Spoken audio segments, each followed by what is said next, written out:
Hello, and welcome to this Bring On the Broncos edition of the Purple Journal podcast. I am your host, Joe Johnson, owner of purplePTSD.com and VikingsTerritory.com.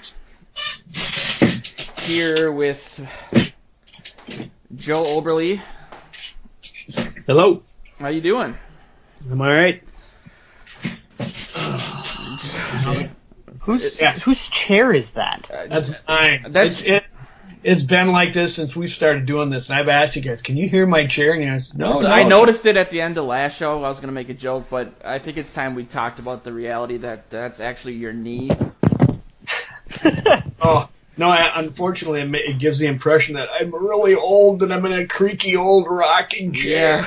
Yeah, on your front porch. I was gonna make an oil can reference last week, but I did not. So now I'm a slow burn reference, I guess. I'll try to sit still, but I doubt it. Well, I should have called this the long day edition of the Purple Journal podcast because it feels like it's been a long day for everyone involved. Joe, though, writes for Purple PTSD, Vikings Territory, and the Sports Post. Also, I'm here with Luke Braun, who just touched down from a hellish day of travel, it sounds like. He was up here covering camp, and he just got back to Los Angeles. Had to fly in. The entire state of California started on fire after Luke left. And it sounds like training camp started on fire after you left as well. So, wow. Talk about a what a weird day. Yeah, no, I had like a 3-hour flight delay because the cabin completely lost power, so there was no AC and no lights. Ugh. And then they were like, we can't fix it. We tried for an hour and a half, so you're just going to get the next plane that we can get you, which doesn't take off for another hour and a half. So that's my nightmare, first of all. Second of all, that I guess it's better it happened on the tarmac. Mm-hmm. You know, that's...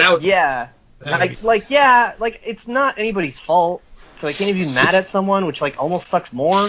And then I touched down in the worst time of LA traffic, so it took me an hour and a half to get from the airport to home. So I don't know, I'm pissed off. Yes. Get your luggage back? Yeah, well, I didn't check anything. So. Oh, all right. Well, that would be our luck.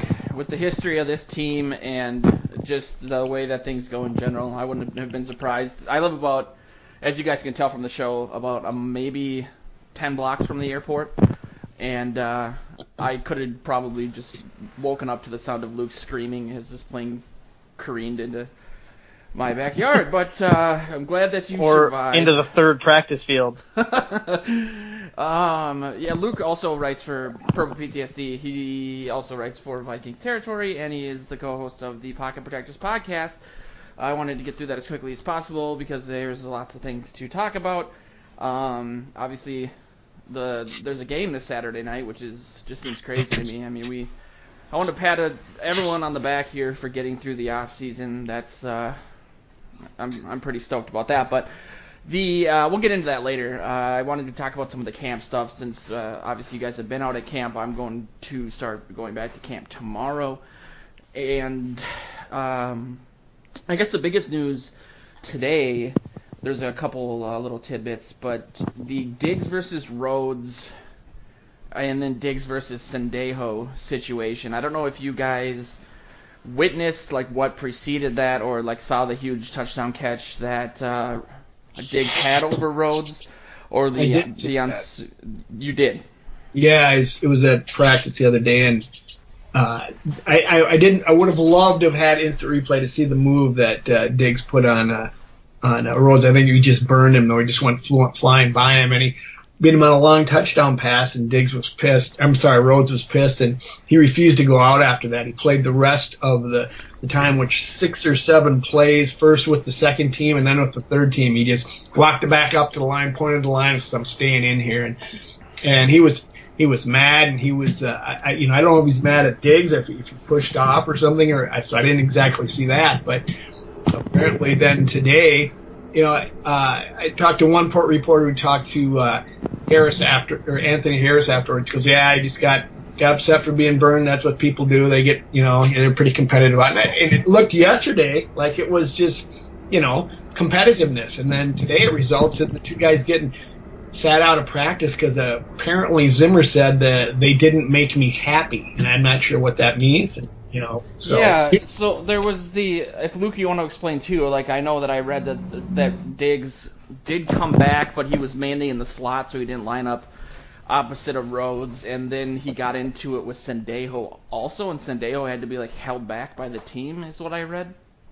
I have no idea what happened today because I was in the air, but I saw yesterday. I was standing right next to you, I think, Joe, or maybe you were down the sideline a bit when that Diggs catch happened. He just ran like a perfect post route, and Rhodes had no chance. He got 2 steps on him, and it was this huge thing. And he hurls the ball into the stands. He's showboating, and Rhodes takes his helmet off, and he just looked pissed.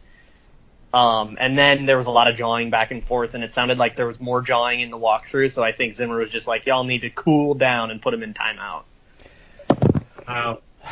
Yeah, the quote that I took away from it in my notes was I think Zimmer said it's just camp stuff, and it's not bad for the locker room or on the sideline type stuff. But yeah, they think they're ready to hit someone else.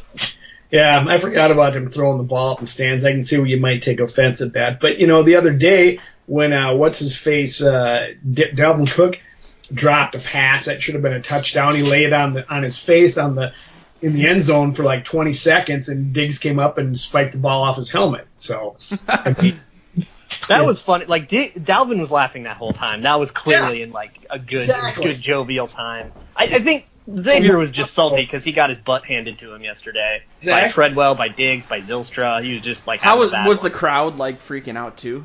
Oh, they were so into it. Yeah. Yeah, for me, I mean the only thing that kind of raised it to the next level to me was having.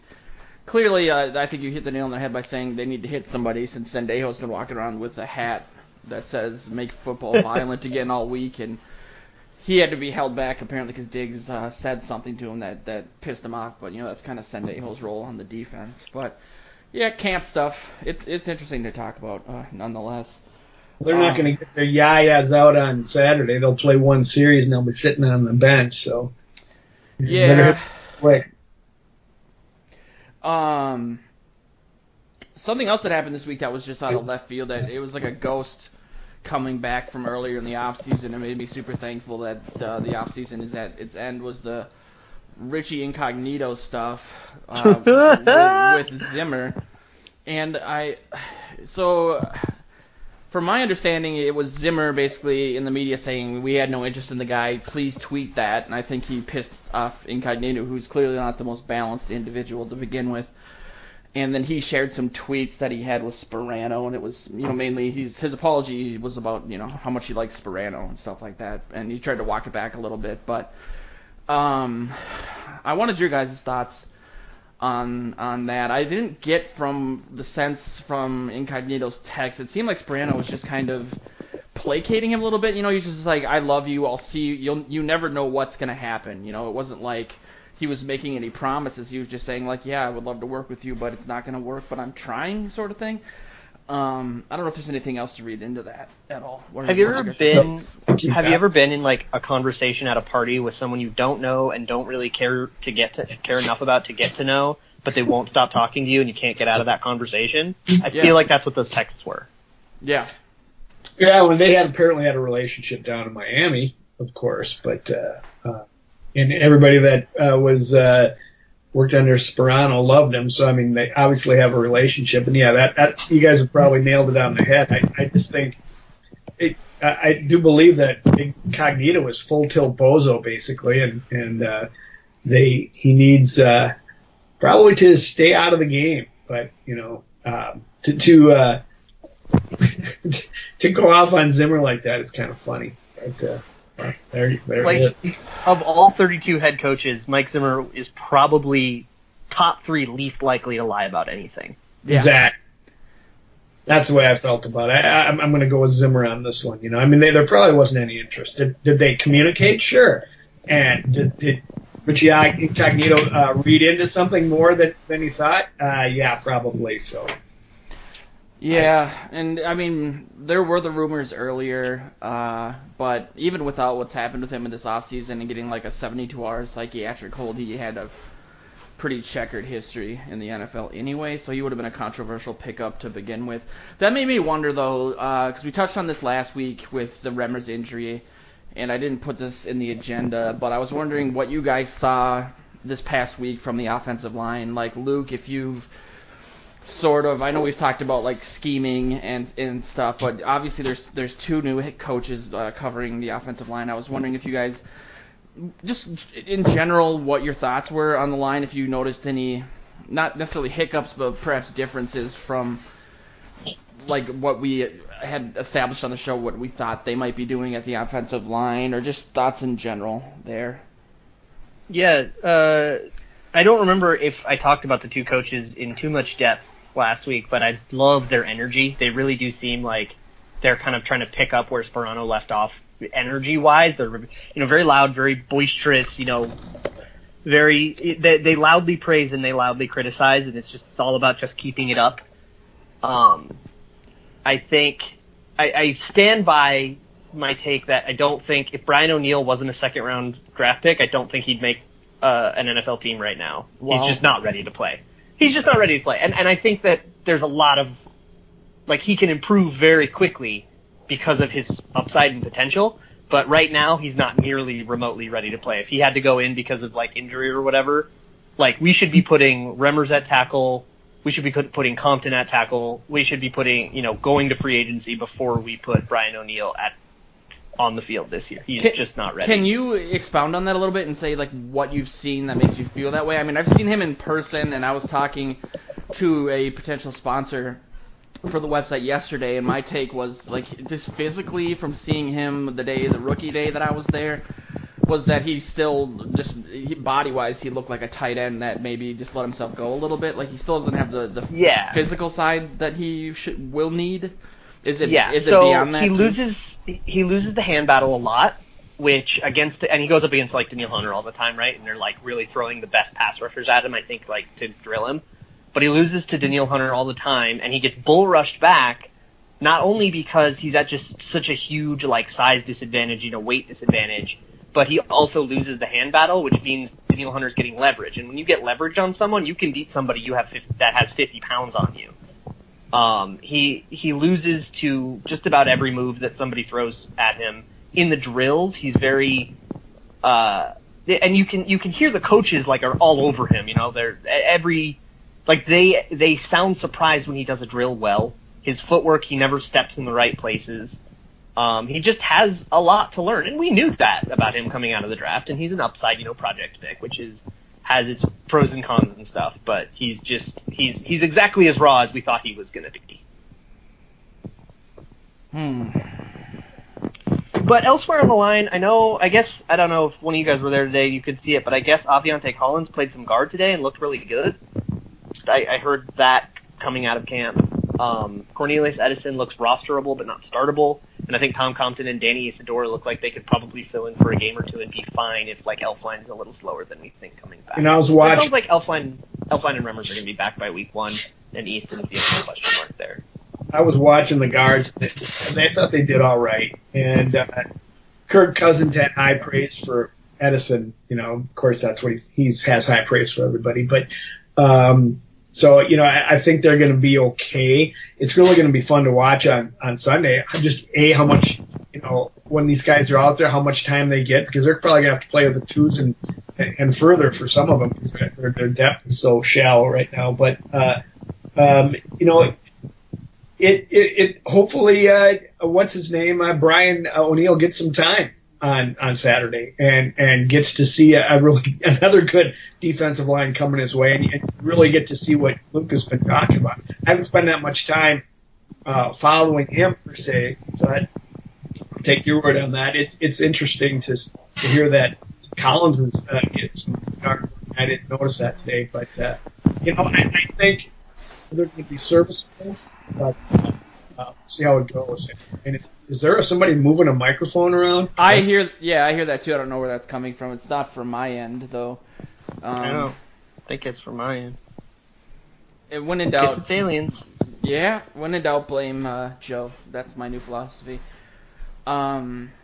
I will say about O'Neal, because I did just rag on him really hard, the positive that I see is he can get to any spot on the field quicker than any other lineman.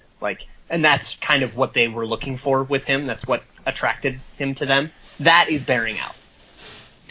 Do you, though, feel, obviously I've been a, panic mode on the offensive line since the draft or even before then. Do you foresee them maybe going to free agency to add some depth before all is said and done, let's say just before the start of the season? Or is that something... No, I think that their opinion of Tom Compton is higher than most of the football writers and bloggers' opinions of Tom Compton. I think they think that he would be a perfectly serviceable left guard. And in terms of Elflein and Remmers, I don't think they're worried about either of those two missing regular season time. And now if Aviante Collins is good, then then you're made in the shade. We may be heading back to a little bit or maybe a lot of bit of two tight end formations with them staying in the block. I think you might have to do that with the tackles. I know Arif has kind of been talking about how he thinks the tackles have been struggling. I hadn't been watching them very closely when I was there, so I kind of would, I guess, trust his opinion. But Rashad Hill's been sick, and he's just gotten back onto the field. That's true too. And so that's one thing. And I don't know how. I haven't been watching too much, but he's also a seasoned veteran. So how much are they gonna? He knows he's starting. How much is he gonna work his tail off in camp? I don't know. But that could be. They're gonna have to do something because they got to protect that investment.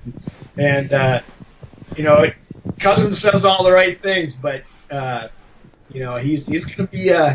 He's going to be happy to get out of there after his first series on Saturday. Yeah. One other big thing from camp, or at least since we had our last show, was the new rules that came out this week. And I know, Luke, you covered a couple times the team as a general's response to that. And then also you kind of transcribed an interview that you were in the scrum with for Mackenzie Alexander, and he touched on that as well. I just wanted to get your guys' take on how the team as a whole kind of reacted to that. Obviously, Sendejo sent out some pretty genius, maybe they were tweets or maybe they were on Instagram. He retrofitted a helmet and put a face mask on top of it. But yeah, Luke, if you wanted, if you wanted to kind of start that off. Yeah. So I talked to Anthony Harris, and Mike Zimmer was asked about it when, kind of right after the refs sat in with the media and, explained stuff to them. And I also talked to Mackenzie Alexander and asked them about it. And I kind of got the same answer from, everybody who talked about it, which is we preach tackling in a way that wouldn't violate these rules, so we're golden. Okay. Which obviously is a little bit rosy, and you're going to have some problems adapting to things. But basically, the change that happened is you have to keep your face mask in front of you instead of below you. But here's the thing: they've taught that to youth football since 2010. So these players should Sendejo has no reason to be trying to spear people. But he always goes for highlight hits, and he leaves his feet, and he whiffs a lot of tackles because of it. And that's been a problem with him since he's gotten to Minnesota.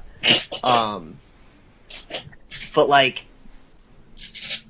now you have to head up tackle, and that's not only a safer tackle, but it's actually a more consistent tackle because when you don't see what you're hitting, it can move out of the way and glance your blow. You would rather try to hit them maybe a little less hard, but wrap up and drag them down, than just come in with no arms with your head down like a spear and try to knock them off their feet. These guys are strong. It's really hard to do that.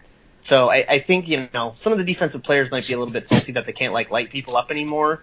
But in that article about the helmet rule, I've got video of Herm Edwards from 2013 teaching kids how to tackle the way that they have to tackle now. And I've got, the Detroit youth football program teaching the same way. It's just a different technique thing that you should have been doing anyways because it's objectively better. They'll be happy someday when they're not suffering from... That's what I was going to ask, too. I felt like Sendejo might be... I don't know. It's not a question I would ask if I was there, but you have to think that, just based on... The perfect example is Richie Incognito this week, obviously suffering from he said it was hard for him to come down from beast mode to regular life, but there's clearly some stuff going on there. So you have to think that in the long run they'll be happy. The other side of it I was going to ask too, Joe, and you can talk about this, is the debate on the Hall of Fame game, and there was a couple penalties called, and people were wondering if they were just calling it. They were going to call it a lot in the preseason to kind of establish it and then kind of dial it back from an officiating standpoint during the regular season, or do you foresee this penalty coming up kind of in a growing pains way early in the season, and then they'll go from there? You can talk about that, and then the question in general too. You kind of answered your question, because that's generally what they do with new rules, that certainly ones that are controversial, is to try them out in the preseason, and if they see them, they're going to call them and see what the reaction is and see how it goes, and maybe perhaps dial it back as they go forward, because they're going to. I don't see how it's going to go smoothly if they don't get some time practicing with this and figure out how to do it, because it's always such vague language and hard to determine, and it's all split second judgment calls you have to make, and it's an impossible job as a ref, but maybe it's they're doing it because out of a PR standpoint, they got to do something to try to prevent concussions in the league, and so we'll see what happens. But yeah, I didn't see those in the Hall of Fame game to speak to those specifically, but I think you're right. I mean, I think you'll see it a lot. We'll probably see a heck of a lot come Saturday night. Yep. Look at what you hit, or see what you hit, or whatever was the phrase that came out of everybody's mouth. So that's what you should be looking for in terms of, was that a good flag or not? Were they looking at what they were hitting, or did they put their face mask below them and just try to spear someone? I heard Anthony Barr talk about it. He just basically said, someone said they change the rules on you every year, and you have to keep adjusting. He says, well, that's our job. We're supposed to play by the rules, and that's what we're trying to do. So, it's a good mindset, but when you get in the heat of the battle, and when you get penalized for something and a big play that turns a game, I'm not sure that's what they're going to be thinking, that we have to play by the rules. So we have on this show, we have like 3 different mindsets or approaches to the game of football, or like reasons that we love the game, or at least the ways that we talk about it on the website. And I don't think any of us are really the type of people that love football because it's a violent sport. I think the fear that football is going to lose its edge or its violence, I don't think that's not, to me, why a lot of people I know love football either. I don't see that as a concern. I'd agree with you. I feel the same way about hockey. I mean, everybody, like, you're a hockey player, Joe. We grew up hitting each other, and everybody wants to watch fights, and the sport is ballet on ice at times when it's played the right way. It's an incredible sport to watch because of the speed and the athleticism that these guys display. And I think the same thing in football. I mean, is a car wreck on the football field interesting to watch, and you're going to stare at it and rewind it? You bet. Absolutely. We're all humans. We do it on the highway all the time. But if you really are a purist about the game and really enjoy the game of football, you love, blocking and tackling and passing and, that kind of thing, and the beauty of the sport, as opposed to someone just getting lit up and their career ending, or them getting hauled off. That I can do without that stuff. That's such a good analogy too, because I played youth hockey my entire life, like most people are probably listening to the show in Minnesota, and there was that famous high school player that got paralyzed. Jake Jablonski. There you go. And even before that, I remember the tail end of me playing in high school, they started putting stop signs on the back of people's jerseys to make sure that you weren't hitting them when you saw that. And I think a lot of that the NHL changed also because they got rid of a lot of fighting. So like a lot of enforcers don't have jobs anymore. That's like the entire premise of that movie Goon. But I wonder, the NFL in today's game is, with the rule changes and how physical the DBs can be with the wide receivers, I was wondering if there would be, like 10 years from now, like a type of player on defense that maybe wouldn't like have a job the same way that the NHL has changed. And I don't really see that either. There's not just a lot of guys, safeties out there, as much as Sendejo is known for that are just brutal hitters and not good in coverage. So I don't see it changing the game that much They have to change to a certain degree to survive, I think. And I don't think the game's ever going away. It's a $1 billion business, and the country is fascinated with it. And so in some form or fashion, but they have to find ways to make it safer for these guys to play, so that these guys are not signing not a death warrant, but it's signing up for something that's going to destroy the latter half of their life. It's just too sad to see.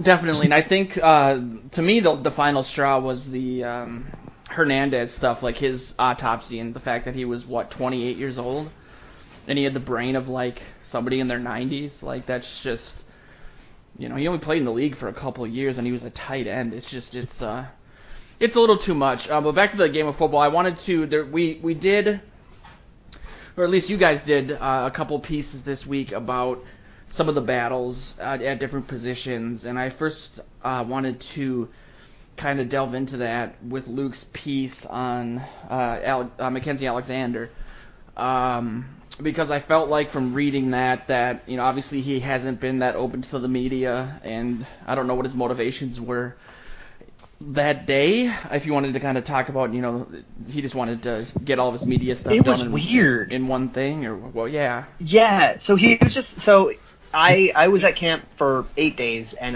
Mackenzie Alexander had one bad day and 7 good ones, and this was his one bad day. But otherwise, he's been having a genuinely good camp, and I'm not the only one who thinks that. Until today, though, I will say today he had another bad day. He got really torched twice. But go ahead. I don't mean to discuss. Crap. Goodbye, everybody. I quit. You still make a good point. No, good insight though. Good to know. But yeah, overall good camp, right? So he comes off the field after a bad day, and he waves over a PR guy and talks to him for a little bit as he's walking off the field. And then the PR guy comes and looks at like a group of us media that were just kind of like milling about going, hey, Mackenzie's going to go over here. And the whispers that I hear from the other media that like heard that were like, what? He never does this. And he never talks to the media, really. He blew me off earlier in the week. I walked up to him and said, I'll talk tomorrow. I never saw him again. Go ahead. And I think he did a solo sit-down with, I want to say, Courtney Cronin or something, but that was like another setup thing. So, like, he never does just, like, a random spontaneous scrum. You're right. So we did that, and we just asked him questions about everything, and he was really honest, and he really opened up. And I don't know if that had something to do with him, like, having a bad day and wanting to, like, I don't know, get some stuff off his chest or something, or if he just felt like, all right, it's time to set the record straight about this or that. But he basically confirmed what the rumors had said, that he was like, I asked him, what advice have you been giving to Mike Hughes? Because at the time I was doing a story about all the rookies and had interviewed Mike Hughes, who was like, yeah, Mackenzie's been helpful. And he said, yeah, don't do what I did. Buy into the process. Don't try to, act like you know better than the coach, even if they're asking you to do something that you're not comfortable doing. He talked a ton about how uncomfortable he was at slot his rookie year and how uncomfortable he was, like, learning to call checks and adjustments and learning everybody's alignments and learning, like, you have to communicate as the nickel corner. Sometimes you have to come in and say, here's the formation, you go that way, and I'm going to do this. And you have to, like, kind of yell all that out. And he wasn't ready to do it at all his rookie year. So I was just fascinated by this interview. I was super impressed by just how real he was and how honest he was. So I was just like, you know what? I'm not going to try to build a piece out of this or insert my own takes at all. I'm just going to type up the whole dang thing and you can read it yourself. Which was really, really, really cool. And before you kind of touch on this too, how does that work with the PR department and the team? Like, if there's a guy who adamantly, I think of like Trey Waynes as the guy who doesn't, you've mentioned, doesn't really engage with the media, do they just encourage the guys to be open, but if a guy doesn't want to, he can, like, for just his entire career, avoid it? Well, it depends on the amount of requests they get. I mean, they will try, and, it's part of their job. They're, contractually, it's part of their job to speak to the media. Some of them do, some of them don't. Clearly some of them hate it. Trey Waynes avoids it at all. Sendejo hates it. He does not want to talk, and when you talk to him, he basically, makes you feel like a dork with the way he answers the question. So he's got much where nobody even asks him questions anymore because it's just it's not worth it. There's nothing to get there, and that's the way he prefers it. But I was surprised when I got blown off by McKenzie because his rookie year he was not like that. He was very open and talking to people and very excited to be in the league, and I didn't really talk to him much last year, so I was surprised that he but I suppose he's in the meat grinder this year. He feels a little pressure for his position and stuff, and he was not talking early in camp. So I think the PR people do work with him. They'll say, hey, we got to there's a lot of people been requesting. We got to get you out there. You're going to be starting here or something. You're going to be getting a lot of requests. So why don't you try to do something like what Luke just experienced. He called a whole scrum and got everybody to ask all their questions at once. Probably a good idea if you don't want to talk to the media. But it's interesting, and I don't mean to discount what you said. It was because I think he has been having a good camp. But today, on consecutive plays in 7-on-7, Thielen and Kendall Wright both beat him across the middle, and he was smacking his hands together. Man, he was mad. But that happens. I will say 7-on-7 strongly favors wide receivers because not only do you not have a pass rush helping you, but you also don't have throwing lanes to deal with. Absolutely. Which changes the whole geometry of everything. So that's the kind of thing to take with a grain of salt. And Joe, you wrote an article a few days ago about the cornerback battle that was geared towards Terrence Newman a little bit. I wanted you to obviously explain that article, but at the same time, Luke, too, like if you guys could touch on what you've seen from Alexander, like is he still mainly just being plugged in at the slot, and where you see Hughes fitting in and all of that, just in your answers. But the article I guess was just an overview of the cornerback battle that's going on, and it's pretty interesting because you got two old guys at the one end, and you got some new guys trying to come on that are making some noise, and Mike Hughes and Holton Hill that are battling for position. So I kind of pegged it as a young versus old kind of thing, and I've been surprised at how active I've seen Marcus Sherrell's in quarterback duty. I mean, he's making plays, he's getting in there, he's getting his nose in there, and I saw him dig one out of a receiver's hands in 7-on-7 today, and just continues to make plays. So he's feeling the heat. Definitely. For his job. And I don't exactly see that kind of the way he's playing from Terrence Newman, because he's the old dog that knows all the tricks, and he probably knows how secure or unsecure he is. But it's just kind of an interesting dynamic to watch, and it's going to be fascinating to see who gets what playing time in the preseason, and who's still standing at the end of the cuts. Yeah, I was really surprised by how well Marcus Sherrill played cornerback. Like, he was as steady of a punt returner as we know him to be. But at just pure cornerback, he's actually going toe-to-toe with Holton Hill, which I really didn't expect. I really thought Holton Hill would just be better based on kind of his draft scouting. Yeah. And Holton Hill's been playing well, too. And in front of him, like, McKenzie's having a great camp. Mike Hughes looks phenomenal. Trey Waynes looks like he's improved. So I wouldn't actually be surprised to see them keep 7 corners, which they haven't done in the last couple of years, just because everybody looks good. And just like keep that depth on, and then you cut the 6th wide receiver or the 6th linebacker or somebody who's like never going to be active anyways. And or if you do think you don't need Newman anymore, you can cut him, but he does provide pretty versatile depth. So I still think that that's important, even though they're like really limiting the old guys' snaps. But yeah, I mean, all in all, no matter who makes the team or how it shakes out, the corners are stupid good this year, man. And you got to think that Sherrills will get a job somewhere else almost immediately.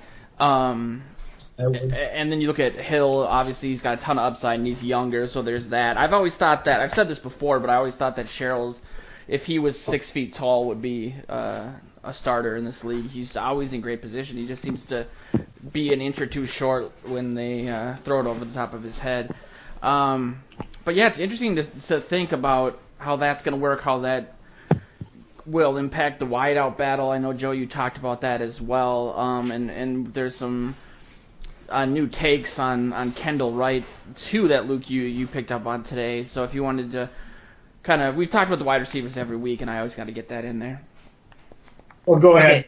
Okay, so I did, right before I left camp yesterday on my last day, I was like, all right, I'm going to do an updated kind of 2.0 roster prediction now that I've watched all these guys play.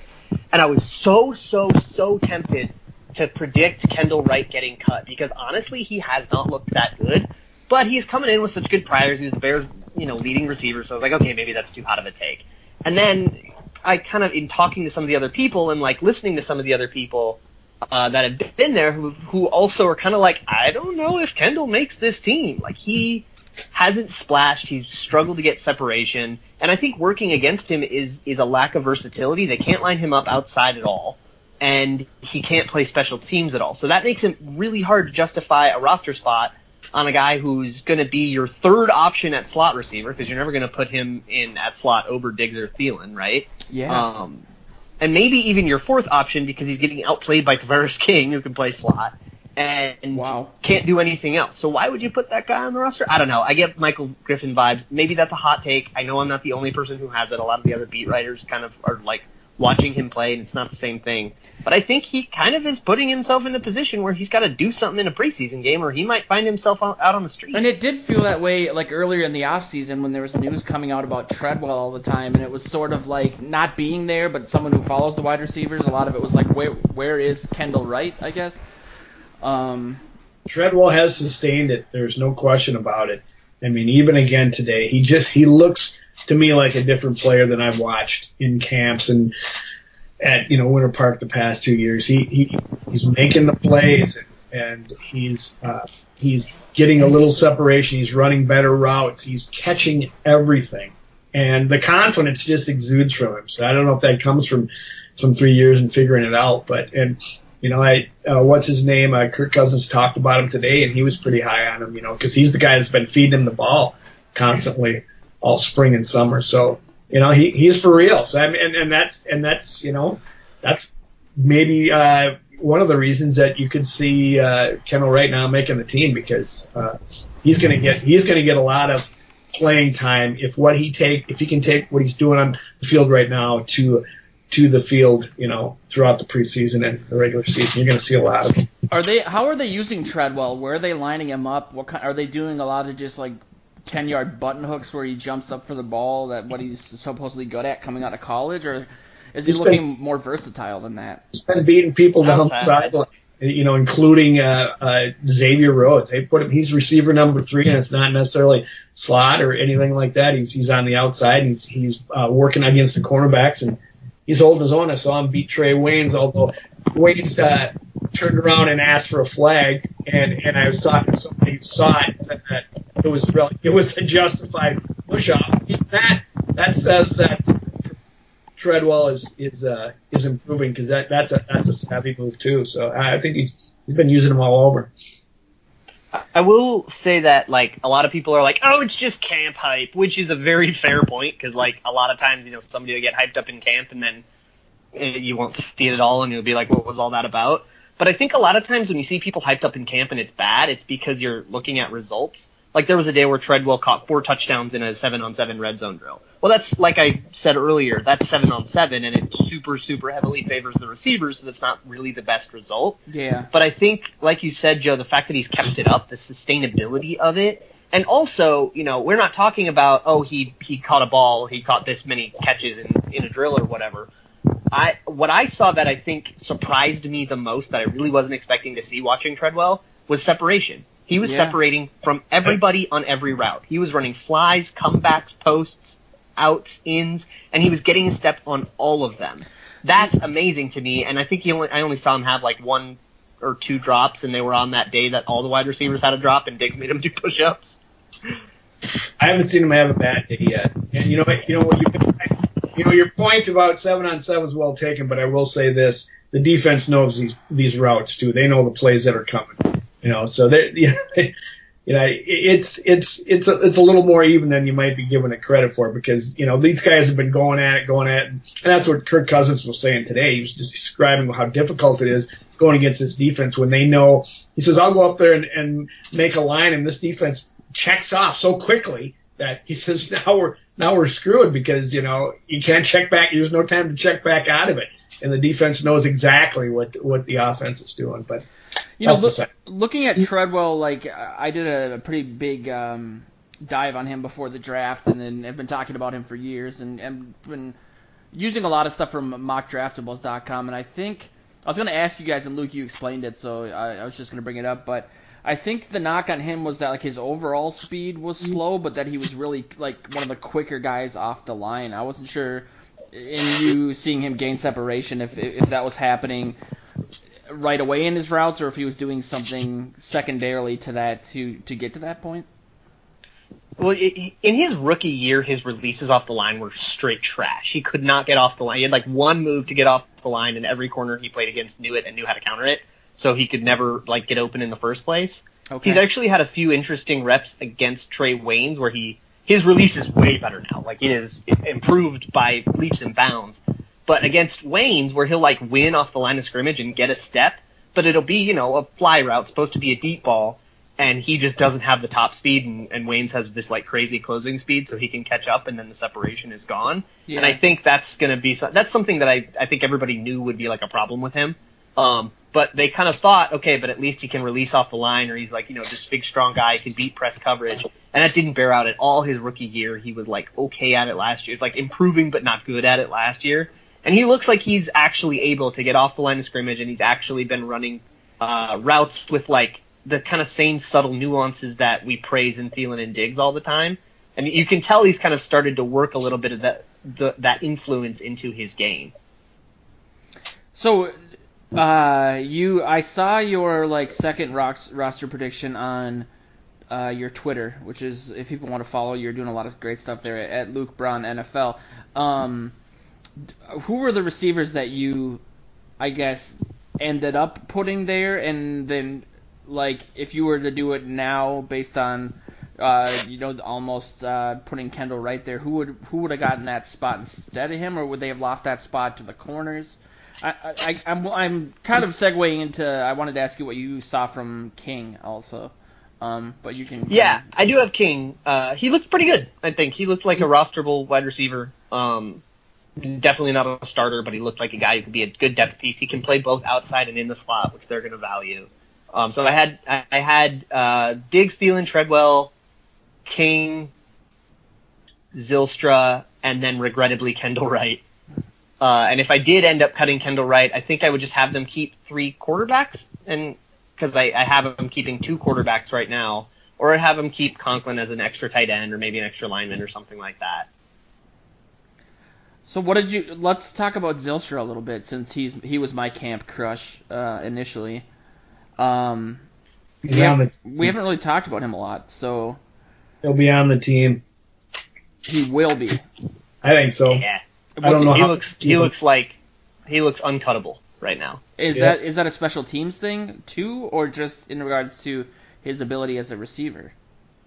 He's just been winning. He's about exactly the same size as Thielen. Yeah, he looks just like him. I think similar weight. I think he's similar weight. He might be lighter than Thielen, but anyways, I mean, he's been getting good separation. He even got some reps with the ones, which they just work people in all the time, but it's like that's their opportunity, and he didn't work out of place. He's been catching the balls that are thrown at him. He and Holton Hill have been kind of going at it all of camp. They just end up against each other a lot, and it's always fun to watch because it's you can kind of tell it's 2 skilled, young, budding players coming forward. Right now, I would actually say Zylstra looks like the 4th best wide receiver on the Vikings. Wow.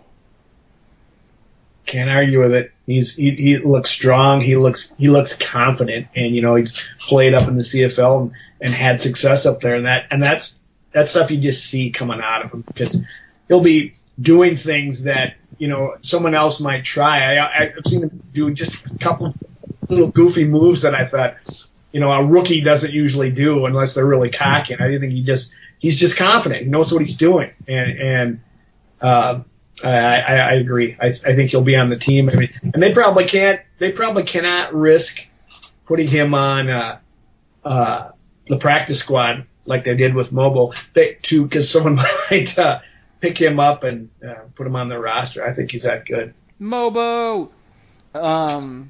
Yeah, that's awesome. And makes me happy for, what is that, Spicer? The people in Spicer, Minnesota. People in Spicer have to be totally jacked about that. One last thing I wanted, before we talk about the Broncos game, Luke, you did a really great piece that was sort of the perfect example of some of the stuff you were doing at camp that, like, just other people aren't doing. And not to knock on anything Joe does, because Joe cranks out amazing stuff daily. Thank you. You're good. I'm in awe of both of you guys. I feel like I'm the guy Luke said earlier that you avoid at a party. I feel like that guy when we're not on the air. Are you the Richie Incognito? That's my new tagline in my bio, the Richie Incognito of Purple PTSD. I just don't know how to turn off my beast mode. That's so funny. Did you want to get into your piece about the players that were either from immigrant families or were, immigrants? Obviously, you talked a little bit. You prefaced it by saying Mobo, which is a good transition, was, straight from Germany and he walked to practice. You didn't bring that up, but, he just had a different mindset. Yeah. There's a great angle. Yeah. There's been some, high-profile immigrant stories like Mobo or like Jared Hayne a few years ago. He's this, Australian rugby player. Yeah. And it's he's not from America, but he's trying out for the NFL. Yeah. It's the whole big story, right? But right now the Vikings have 4 immigrants on the team. 3 of them are first generation, meaning their parents moved here and they were actually the first, people of their family to be born here and therefore be natural citizens. And then Adi Aruna, who moved from Akure, Nigeria, to I want to say Ohio or something like that. That sounds right. I can't remember off the top of my head, but who moved to the United States when he was 16. So I talked to all 4 of those players: Adi Aruna, Ifeadi Odenigbo, Jack Tocho, and Hugo Joseph, the tackle who was on the Ravens last year. And I just talked to them all about their experience and kind of how their families felt about them playing football, because it's a very American sport, so somebody who's not from America is really interested in their opinions. They varied wildly. Some people were really supportive. Ade Aruna's parents were don't understand football at all, but they're happy for him. He's I tried to explain it, and they were like, what? So, but they're happy for him and they support him. And then there's Ifeadi Odenigbo's parents who were no, you have to focus on school. I focus on school exclusively.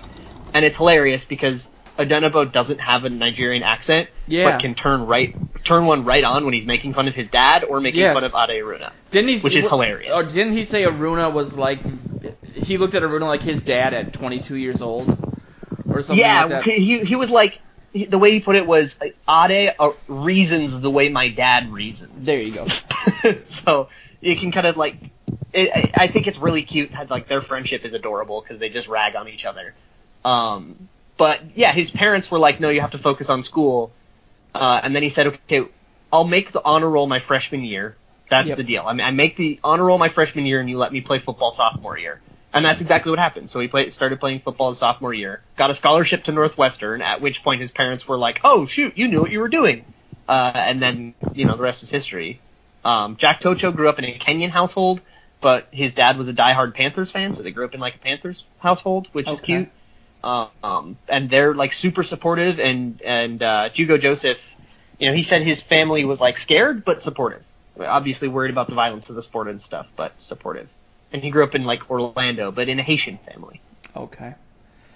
Yeah, it's really interesting to see some of these stories for these guys that you like. It makes Saturday that much more entertaining, I guess, because you got a lot of guys that you root for that you know them kind of personally now, but just in general, they're not just, a camp body. There's somebody who's got a whole family behind them and who's really going for it. So it's going to be a really fun preseason. I know, Joe, you, speaking of great articles, you just wrote your first game preview of the season, which is, I brought this up a few times. I'm just geeking out that we're actually doing game previews now. I'm so excited. Did you want to kind of touch on that a little bit, and we can kind of talk about what you guys are going to be watching? Obviously, there's just so much to for you guys to watch, having met these players, and I still have some time to do the exact same thing. But well, it's a preview. It's a preview of the first preseason game, and like I was saying, everybody knows that the starters get the first series, and that's about it. And you're gonna if they go too far down the field, they might pull Kirk Cousins because they don't want him getting killed. I'm just kidding, but they'll get the first series, and there's the questions of the offensive line. I'll be watching to see how long they play. I'll be watching to see if Eric Wilson, linebacker, can continue his decent camp out there. I'll be watching the slot battle that's going on, and seeing if Kendall Wright is going to make it or not. And the whole build up to the game is, like I said, doing the quarterback shuffle. The Vikings have a Denver quarterback. They have a Vikings quarterback on their roster, and that'll be interesting. But it's only a side note. It's only something you say, and then after that, it's checking out the depth of this team. So I mean, everything that Luke and I have been, and Luke's spending a lot of time out of camp, have been watching for the past week and a half. It's you get to see, in action, hitting somebody else. And, it's funny, I asked Harrison Smith today I said, I know it's preseason, limited snaps, but, what's going to be like going against Case Keenum? And, he basically, said all the right things. He's a great guy, great teammate, but he said, we're tired of not being able to hit a quarterback. And he says, if you don't bring it every time you're going out there, someone else will take your job. So he's gonna get the opportunity. He's gonna do something. So it'll be fun to watch from that perspective. And real quickly, do you expect to see Rashad Hill playing? Yes, absolutely. And then Dalvin Cook is probably not going to play, obviously. I don't think so. I might give him one drive or a few snaps just to get him banged around a little. That'd be nice. Rashad Hill was out there today. He was playing in the afternoon practice. So I mean, he's back from being sick, but they, I think he's lost some weight from whatever it was he was going through. So originally that was a good thing, but they don't want to lose too much, I suspect. So yeah, Hill. What do you think, Luke? And for me, how much do you expect Brian O'Neill to actually play too? If you want to tie that into just based off of what you said. I hope they give him as many snaps as possible, because if there's no reason for them to hide him, right? Yeah. He's super raw. He needs all the practice he can get. So I hope that they have him in, second quarter, third quarter, all the way into the fourth quarter. Reminder that it's the first preseason game. All the starters, Rashad Hill will play one drive. Case Keenum is going to have one, maybe two drives. All of these first stringers are going to be playing one or two drives, and then it's going to go into the backups. So I think what will be more interesting to watch for will be, I'm super curious to see what they do with Aviante Collins now that I guess he's they're thinking about him at guard. How Brian O'Neill looks and how that goes. Blake Bell and Tyler Conklin are switching off right now, and it's hard for me to tell who's winning that battle for the final tight end spot on the roster. That's one to watch. And then you should keep an eye on Ifeadi Odenigbo, who has gone from defensive end to defensive tackle and appears to be kind of thriving there. Are you worried about, with Brian O'Neill, the same, what's the other Pitt? TJ Clemmings? Yes, that they get him in there and they overwhelm him so much that he crawls into a shell and never plays the game. I was gonna ask that earlier. In a preseason context, no, because that's very much we're gonna go out there, the game is meaningless, just go and do the best you can, and then we're gonna learn from it, and that's the context. I think if he had to go out in the regular season, where it's if you're bad, it just sucks, and we can, I guess, learn from it, but that mattered. Whereas right now, if he gets beat by Shane Ray a million times, right? Are you guys surprised though in regards? And I don't pay as much attention, I guess, to what other writers are saying as you guys might, or as Luke might, because you're real dialed in with that community and you guys share each other's stuff on Twitter. I guess, are you surprised that nobody's, and maybe they have, so I apologize, just come out and said holy shit, what's going on with Brian O'Neill? Or after this game, if he plays bad, do you maybe expect that to happen? And obviously media is separate from the team, but I was wondering how that might affect his psyche as well, tying that back into the TJ Clemmings thing. I just, as someone who was livid about the draft and who wasn't too happy about O'Neal in the first place, I guess people are just doing a wait and see approach, or they don't want to say that yet. Yeah, I think I watched him closer than a lot of the beat writers were watching, because I watched him during the positional drills and stuff too. Okay. So, which is kind of where that opinion comes from. I think if he struggles in a preseason game, then people will be like, he's so bad. I mean, Trey Waynes got torched in his first ever preseason game, and people still won't shut up about it 3 years later. That's super true. So, yeah, if he plays that bad in a preseason game, which I anticipate he will, because also the Broncos have a lot of pass rusher depth, and he's going to be going against good players even on the second team. So it's going to be a struggle, and people are going to talk about it. I think people haven't been talking about it because, I don't know, I don't think people are focusing that, they're watching Treadwell, they're watching Holton Hill, they're watching Marcus Sherrill. Big time. And there's a lot going on the field. You can't watch everybody at the same time. And they have assignments also. Stuff they sound bites or players they need to cover for whatever reason. I don't know. I'm not tying this all together just to say how right I am. But that's basically my main point.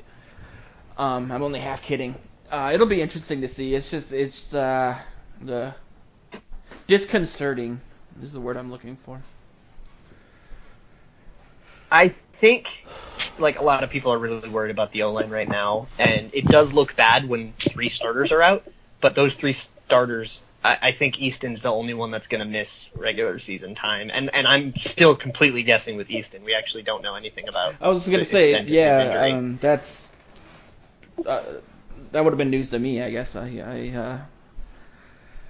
Are they being cagey about, obviously he's had a couple surgeries now. I mean, well, when you're getting a second opinion on something, that very often means surgery is involved, and if surgery is involved, there's a high likelihood that he's going to be missing significant time, and you're going to have to maybe do the IR and then take him back after 8 weeks kind of thing. Or it could be, the MRI comes back and, this isn't as bad as we thought, and he's, back out there by the Jacksonville game. We have no idea. It'll be a good game, though. But Elflein and Remmers will be back. So, really, the thing you should be concerned about is whatever drop-off you feel there is between Nick Easton and Tom Compton. Personally, I don't think it's a huge one. It's a non-zero one, but I don't think it's some massive thing. Okay. It's not like we're putting TJ Clemmings out there. Well, that's good. We have a few minutes left, too. I forgot to put on the agenda. Actually, it's on my agenda. I just didn't email it out, but I wanted to just touch on Joe's article about Anthony Barr, because there was a really good quote in there that was a paragraph long that I think was from Zimmer that used the words he's unequivocally my guy and stuff like that. I wanted to, just as a kind of a bookend, since we've been talking about the last few weeks and comparing it to Stephon Diggs' deal, I know the title of your article was The Curious Case of Anthony Barr, so I wanted to just get your thoughts on that and see where the team is in general in regards to that deal, what your expectations are with Zimmer having said that.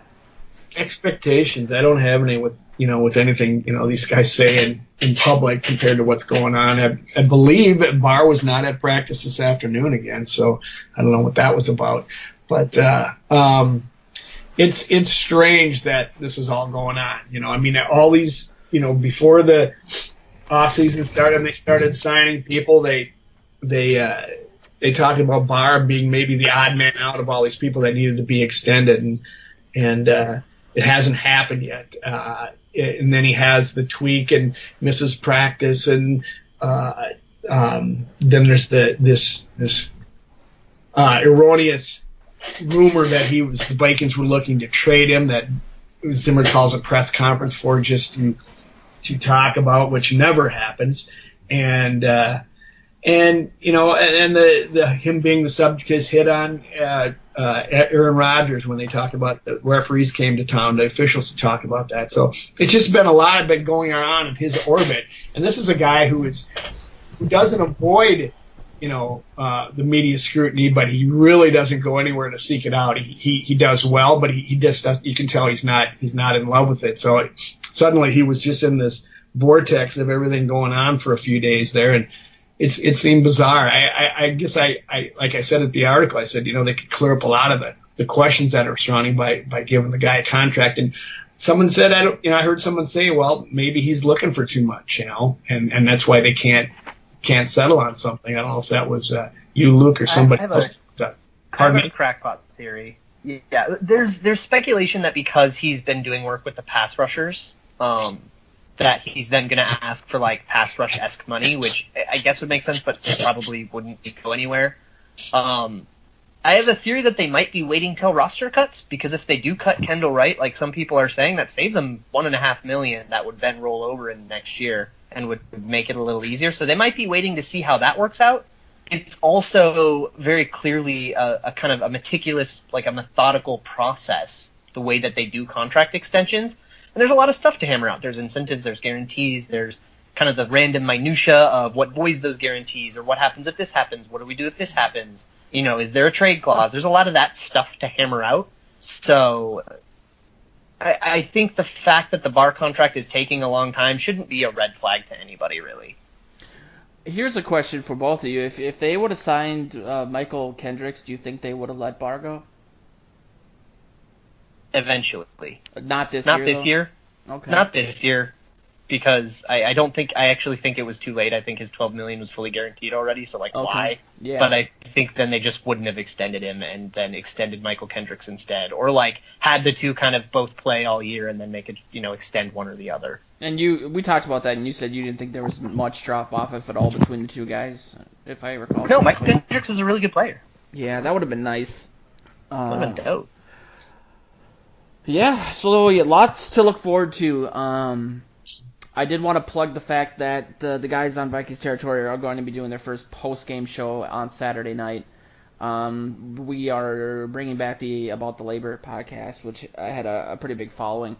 Tyler Haig is a new addition to Vikings territory. He's going to be at camp. He was at camp today.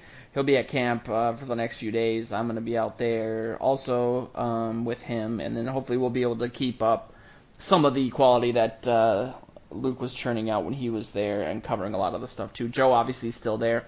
I also wanted to highlight that Drew from Vikings territory is starting a sort of something that's near and dear to my heart. Is going to be called Madden Mondays, and he's going to live stream himself playing Madden as the Vikings on Mondays for people who want to watch, that are so desperate for football that they want to see a computerized version of it, which is like around the Favre era. I used to trade Favre to the Vikings and then have the computer play itself, and I would sit there and watch it for hours. That's how desperate I was for football. So if you're into that, check it out. That'll be on the Vikings Territory YouTube channel, which is what this show is on. So just subscribe to this, and you'll end up getting that in your recommendations. But other than that, we'll be back next week. We'll cover that game. We'll cover the next preseason game. We'll have a ton of training camp stuff to talk about. But I definitely just wanted to also remind everyone to follow us on social media. You can follow Joe at Joe Oberly on Twitter. You can follow Luke at Luke Braun NFL. You can follow us at purplePTSD or at Viking Territory. The same thing on Facebook for the two websites. But other than that, this has been the Purple Journal podcast. And thank you for listening. We'll be back next week.